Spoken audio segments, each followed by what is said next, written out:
Knight Rider is sponsored in part by new Brill Cream Men's Grooming Mousse for all-day control that feels soft and natural. Heart of Stone. By definition, it means an unkind or unfriendly disposition. One person that definition does not fit, however, is the American treasure known as Cher. Today we are going to spend the next 6 hours dissecting her album, Heart of Stone, and really psychoanalyzing her decision to name it this, juxtaposed with her rise to fame in Hollywood. There will also be a closed book quiz at the end. And I'm sorry, but there is a ton to cover, so no bathroom breaks either. I'm just messing with you. Let's dig into the Knight Rider episode, Hearts of Stone. And to you Cher fans, I hope I didn't get your hopes up.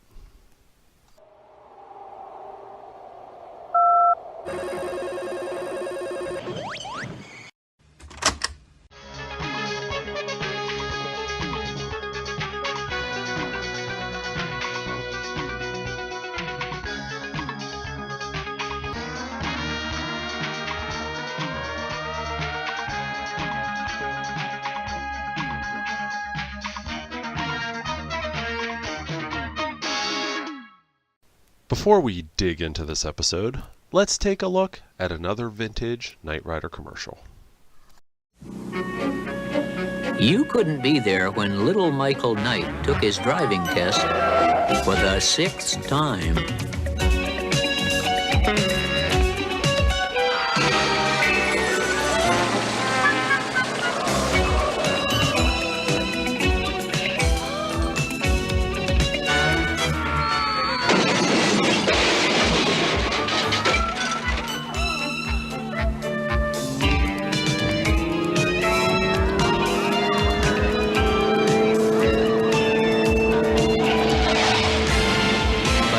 Be there when he passes with colors flying. You got to be there. Yeah. You just got to be there. Feel free there. Be what you wanna be. See what you wanna see. You can NBC there. Be there. Production 57322, Hearts of Stone. This episode was written by Robert Foster and directed by Jeffrey Hayden.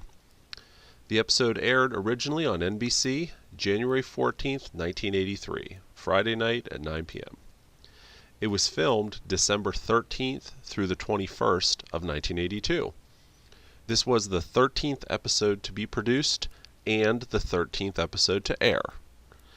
This episode had a working title of High Noon in Houston.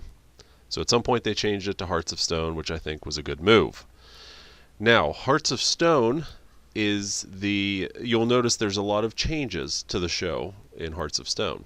Not the least of which is the episode title graphic you see here. For this episode and for the next episode, Give Me Liberty or Give Me Death, they use a more generic Arial type of font before they move back to the Handle Gothic font that they used in previous episodes and that they would use for the rest of the series. Robert Foster was brought in by Glenn Larson after Glenn fulfilled his contractual duties to NBC by overseeing the first 12 episodes. Now, if you remember a few episodes back in The Final Verdict, we see a nice tribute at the end of the episode to Robert Senator, who unfortunately passed away, and he was one of the producers of the series. So Glenn brought in Robert Foster to be the new showrunner and executive producer of Knight Rider. And we will see Foster's influence starting with this episode and continuing on throughout the rest of the series. One other, important crew member that's worth noting that came aboard on this episode is our friend Don Peake. Don replaced Stu Phillips as the main composer for the series. When we spoke with Don many, many years ago, he had told us a little bit of the story about how he became Knight Rider's main composer. He had just done a TV movie called I Desire for NBC, and the writer of that movie just happens to be Robert Foster.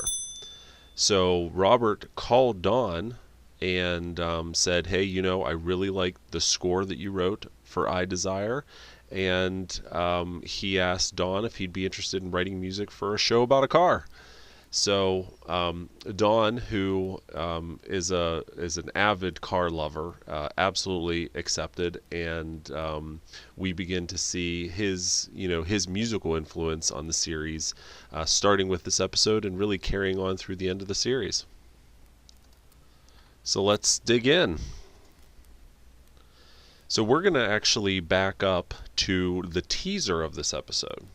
So if you'll notice, there's actually 2 brief scenes in the teaser for this episode that do not appear in the episode. They were filmed, but they were not part of the actual episode. And this is the first scene. So, of course, in the episode, we do see Michael testing out the Nun X19, but there's a brief scene where Devin says to Michael, this weapon is what KITT is to conventional cars, which does not appear in the episode. This weapon is what KITT is to conventional cars.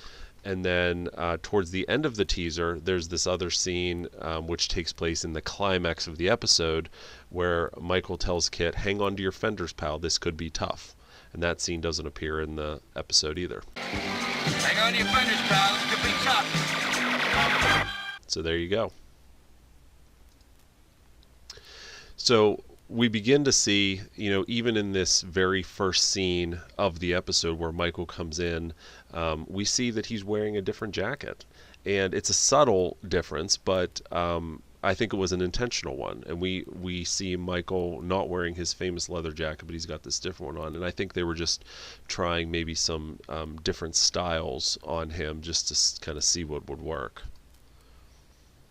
And of course, finally, after 12 episodes, KITT gets his new equalizer style voice box. And it's really cool that they even make note of the change in the episode where KITT says, Michael, what do you think of my new voice modulator? And Michael says, it's nice, KITT, real nice. So this, of course, would be the general style of KITT's voice that would become iconic and would be with him throughout the rest of the series. And of course, this, I'm sure, was heavily influenced by Trust Doesn't Rust whenever they filmed Carr and designed his voice box, which was also an equalizer style. So I would imagine that that was part of the reason why they changed KITT's voice, and also another influence from Robert Foster. And yet another change, we now see that the Semi has a black and gold paint job. If you recall, for the first 12 episodes, well, excluding the pilot, the Semi-trailer was just plain white. Now we can see that it's got this black paint job with gold trim. But if you notice, if you take a closer look, you'll see that this is actually not the final black and gold paint job that the Semi gets. Here and in the next episode, Give Me Liberty, Give Me Death, the night shield is small and lower, in this bottom corner, and the stripes, they angle down here and then they go straight back. Wherein, whenever they repaint this again, the stripes will angle back up here in the back. So this was, again, just I think a kind of a test version to see how it would go. And my guess is that they realized that this night shield wasn't showing up well enough for these far away shots, because if you look at it from back here, you can't even tell what that is.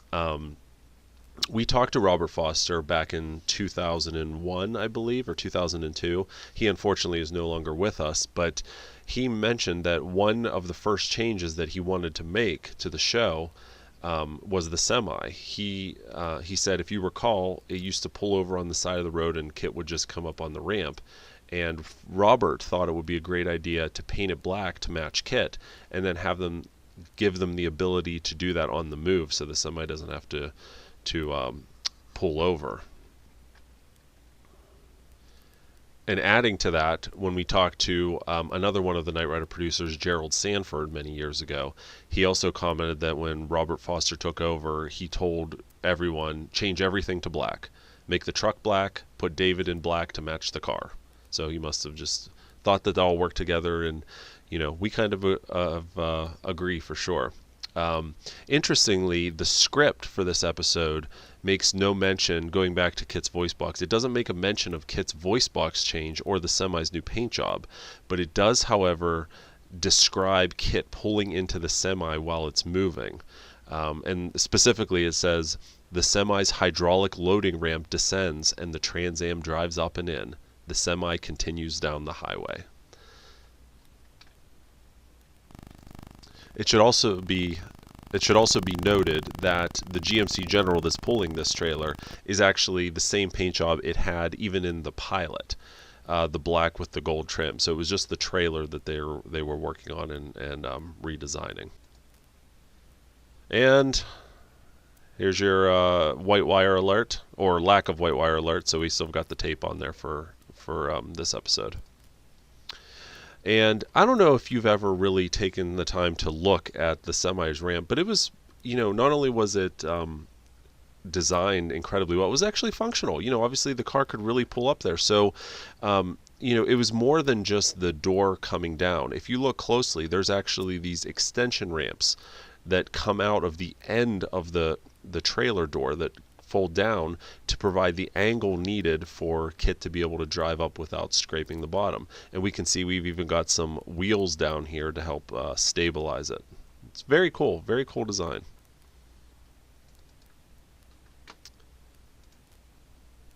Pulling in, we have Devin and Bonnie briefing Michael on the Stone family, and this is, of course, that same Entrex datascope that we talked about in a previous episode. But, he's showing different, surveillance shots here, but doesn't this guy look like Pat Monahan from Train? You let me know. But if we move forward, we get a glimpse in one of these pictures. There's Jack Gill sitting on the wall right there. And remember what I said earlier about Robert, changing things up. We have Michael in his different jacket here. Bonnie actually is not in a white jumpsuit. She has a little bit more color here. And notice Devin is not wearing a tie. He's wearing an ascot. So they were trying to play with the looks of the characters and just kind of see what would work. Now, of course, this look wouldn't necessarily last. We do see this a few more times. We see it in Whitebird, but Devin eventually goes back to the tie and a vest and a more formal look. And there's a better look at the semi, the first black paint job of the semi. So you'll see in a couple episodes here it gets repainted again, and we've got a nice big night shield on the side with the angled stripes I was talking about. And here's our first time seeing KITT back out of the semi. And I have some exciting news for all of you. Hearts of Stone debuts a brand new Trans Am for KITT. Yes, after 12 episodes of the series only having 4 Trans Ams and 1 Flivver car, the series now has 5 Trans Ams, and you are looking at that 5th Trans Am. This is a 1982 model. It is a true Trans Am. It came from the factory with leather PMD seats. And if you look closely, you can see a sheen on these, which kind of gives it away that this is that car. And this car has those leather tan PMDs for a few more episodes, and you'll get to see those a lot closer here soon before they end up swapping those out for just your standard cloth seats. But this car had just kind of at least at the start, it just had a dashboard shell, a round steering wheel. They added in another squared off overhead console similar to the backup to the Hero car and the general purpose Stunt car. And then of course they put the nose on. There's no tow bar at this point, but this car would be used throughout the rest of the series, and believe it or not, you were looking at the car that would become the hero car in the 3rd season. Now, we'll get into all of that stuff later, but this car first appeared here in Hearts of Stone as just another general purpose type stunt car. Would later be retrofitted whenever KITT got his new dashboard in Season 3. This would be the dedicated hero car. And here it is for its first time on Knight Rider. So we are at 5 Trans Ams and a Flivver car. And we are not done adding Trans Ams in the 1st season yet. So stay tuned. Michael is pulling up, and this is, of course, the Beverly Garland, which, oddly enough, was just used 1 episode prior in Forget Me Not, and here we are using it again, but from a different angle to, I guess, throw off the viewers. And this is Sam Vlahos making his first appearance in the series. He would appear again in Blind Spot as one of the witnesses to Gassner's deeds at his junkyard. But Sam appeared, I mean, he was all over the place in the 80s and 90s. He was in Hunter, MacGyver, Simon & Simon. In the 90s, he was in ER. He unfortunately passed away in 2011.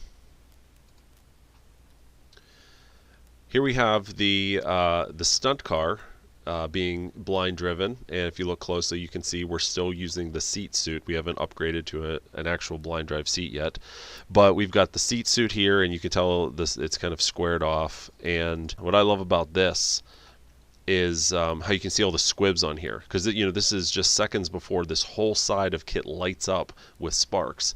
And if you look closely, you can see all of the squibs they planted on the side of this rubber shell to make KITT kind of light up. But look closely, look at this back. You can see the actual Trans Am fender under here, and then the rubber shell on top, and of course right there the huge gap. But yeah, pretty cool.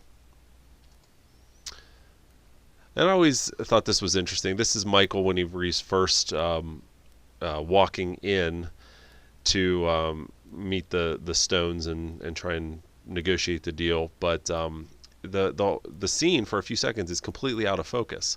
And I don't know if that was just an editing mistake they didn't catch, but yeah, look how out of focus it is for a few seconds. So then we have Michael pulling up to the house to negotiate, and what's interesting is this scene, we see the scene twice.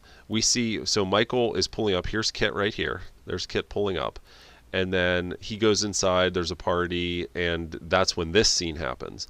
Then there's a commercial break, and when it comes back, you see KITT pulling up again. So they just reused that footage twice, once before the commercial break and once after. But in reality, Michael has been inside for a while now. And we have Devin coming up in a classic Mercedes. Up until this point, we had seen him in brand new modern Mercedes.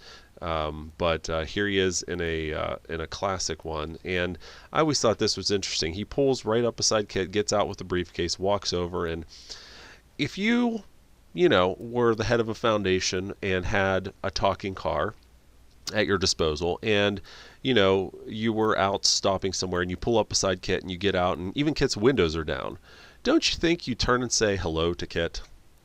Maybe, maybe not. I don't know. I would. Here we have Michael pulling up to Michael and Angie pulling up to the warehouse, and this is the backup to the hero car. We've got the overhead here. We see the round steering wheel, and we see this ramp here, which is of course going to become it's kind of a prelude to the supposed turbo boost through these doors, when in reality they just drove up this ramp at a fast speed, launched the car airborne, and broke through those doors. But that's why that ramp is there. And you can see right here, so KITT's crashing through. We've got the ramp all set up. And then this is, again, still the backup to the hero car. We've got the blind drive seat suit in, and you can get a good look at it here, how you got this big lump in the back, and we've got the flap in the front to hide the person. They're looking out this little opening in the seat, and their hands are coming up underneath this flap, and we're not supposed to notice. And then Michael pulls out, and it's something I just noticed. This ramp is is actually different than the other ramp. Because look at this. Let's go back a few scenes. So look at this. This ramp is higher than the floor here by a couple feet. And then look here. Now it's even with the floor. So they must have, I think they probably used the same ramp. Maybe they just jacked it up. I don't know, but there you go. And this helicopter is the same one that we saw in Just My Bill a few episodes ago, and we'll also see it again in Night Strike and Night in Disgrace. And you've got to love the inside, the simulated engine failure dymo label on this helicopter, and we see this again another time. You'd think if they were using this for filming that they would, you know, at least cover that label up, but I guess they didn't feel that anyone would notice. They were wrong. Michael pulling up at night with Angie. We've got a turn signal indicator out here on the driver's side. And Michael presses the autophone button. This is the one and only time in the entire series we see this autophone button.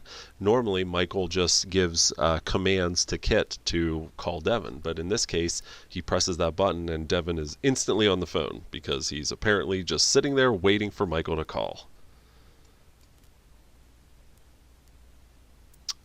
And here we are towards the end of the episode. This cuts between interior shot of Michael and then this scene. And on the interior shots of Michael, he's sitting in the driver's seat. And then it cuts over here and we see a stunt guy sitting in the passenger seat with KITT being blind driven, I guess, over here. It's hard to see. And someone who is not Mary McCusker running right there, and then pulls her inside, and she's grabbing him around the neck, still in the passenger side. And then we move forward, and another shower of sparks, and if you look closely, you can see all of the squibs on the side of the rubber shell. This is actually the dedicated jump car, the one with the acrylic windows and the roll cage. And you can see here the window on the driver's side is just kind of hanging out there, which we've seen before as well. It's just a straight piece of acrylic that they kind of shoved down in the door. And of course the wire that's holding the skin, the shell on top of KITT there. Yeah, there's another look without all the sparks. So that's an even better look. So you can see KITT's filthy. He's covered in squibs. We've got this thing out of place here. And yeah, he's just kind of a mess. And another button that we only see once, and really a function we only see once, is tear gas. This is the only time in the entire series that not only do we see this button, but the only time that KITT ever activates tear gas. So, and of course, you know, this panel is on stage, the stage or / insert dash, you know, sitting at the studio. So of course, you know, if you watch other episodes where you see rocket boost and rocket fire and all these, that button is something else. But just for this one scene, it's tear gas. And the results of that tear gas forces everyone to kind of give up and surrender. And there's Jack Gill once again in a red hat, looking like he's considering surrendering. Meanwhile, we've got the main guy getting away, and this old dirty crate truck. Take a look here. So in this scene, we've got some kind of an orange plate right there. But watch this. Then we move forward, and now it's a Texas plate. So, you know, it'd almost be interesting to compare these two vehicles, which look to be about the same. You know, if you got really into it, you could probably compare the dirt marks and see if they are the same. But we actually own this plate. We found it along with a whole bunch of other plates. We bought sight unseen a whole bunch of prop license plates from movie and TV shows, and this plate was actually in there, along with a bunch of others. So if you want to kind of see that up close and hear more about it, check out our license plate video on this channel. Just do a search for it and you'll find it, and you'll be able to see a close-up of this. And here we have, again, the acrylic window jump car just lands in the back here, the back of the crate truck, exploding water jugs everywhere. What they did, of course, the reason why this is like this is because they put all of these drums, these plastic drums in front of the car filled with water. So whenever they jumped KITT into the back, it would provide a buffer between the car and the cab where the stunt guy was driving. And that's why you see all this water shooting up. It's because KITT hit these drums and made the water explode. So now we have Michael and Angie are in the back of the truck here, and she looks terrified. But so Michael's obviously in the driver's seat, she's in the passenger seat. He just opens the door. You can see if you watch the scene, he opens the door, but then the very next scene he's crawling out the window. So apparently that didn't work, because you can see there's no space in here. And now not Michael is walking along the edge, and now this truck has a different plate again. Now it's still a Texas plate, but now it's UU6509 as opposed to the other plate that was on there. Here, let's back up and take a look here. Yeah. See, I think this actually is the same truck for some reason. It's not like a stunt truck and a hero truck, because look, they all have this white sticker. So there's a white sticker there. There's the white sticker there. And then there's the white sticker there. So these are probably, these could all be the same truck. I don't know, but for some reason they keep changing the license plate on us. And then of course we have Angie. Now that they've stopped the vehicle, she's getting out. She's opening the passenger side door, and then the next scene you see her opening the driver's door to get out. So maybe she changed her mind and decided to crawl over. I don't know. But then of course this is not, again, not Mary McCusker, stunt lady right there with shorter hair. And towards the end, another one of the rare instances where Devin rides shotgun in KITT, just like we see in The Pilot, just like we see in No Big Thing, just like we will see in Deadly Nightshade, and just like we see in Nightmares when April is driving. So just another one of the few times Devin's riding in KITT there. And towards the end, we've got, this is the backup to the hero car. We've got Bonnie here.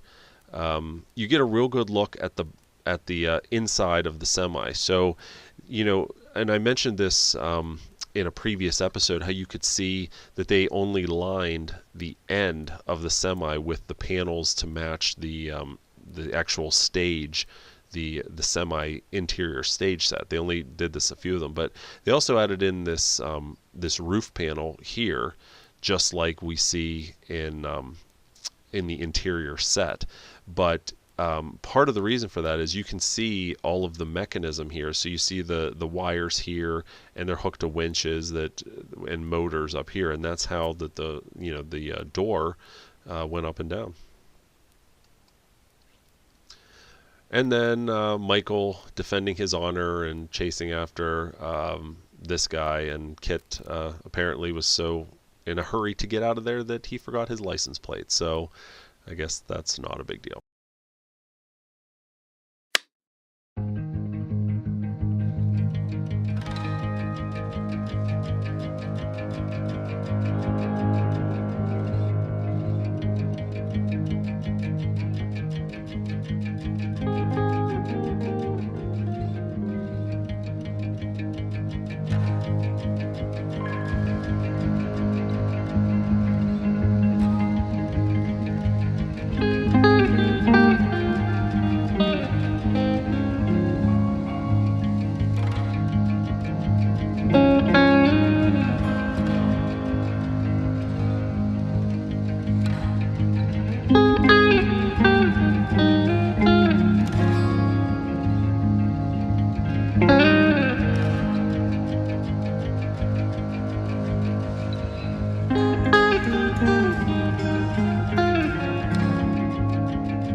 that's a wrap on this episode. I hope that if you also had a heart of stone before watching this video, that it is now softened into a wet, marshmallow-like consistency of hope and satisfaction. Join us next time as we demand some liberty or death. Take care, guys. See you next time. And now, while we listen to Joe's selection of Knight Rider music that we received directly from Don Peake himself, we'd like to thank these Patreon supporters. Look at you guys scrolling up the screen to my right. Wait a minute, how can you tell which side is my right since you can't see me because I'm not on camera? Oh well, you know what I mean. We're featuring these fine supporters at our Knight Rider Prop Restorer level. Thank you very much for your support. And for those of you at the Knight Rider History Hunter level, we're recognizing you right now in the description. Now, if you enjoyed seeing this golden nugget of Knight Rider history being rescued from obscurity, then please consider supporting us on Patreon. Your support would empower us to bring you even more of these historical nuggets. We are the Knight Rider Historians. Till next time, take care, everybody. Bye-bye.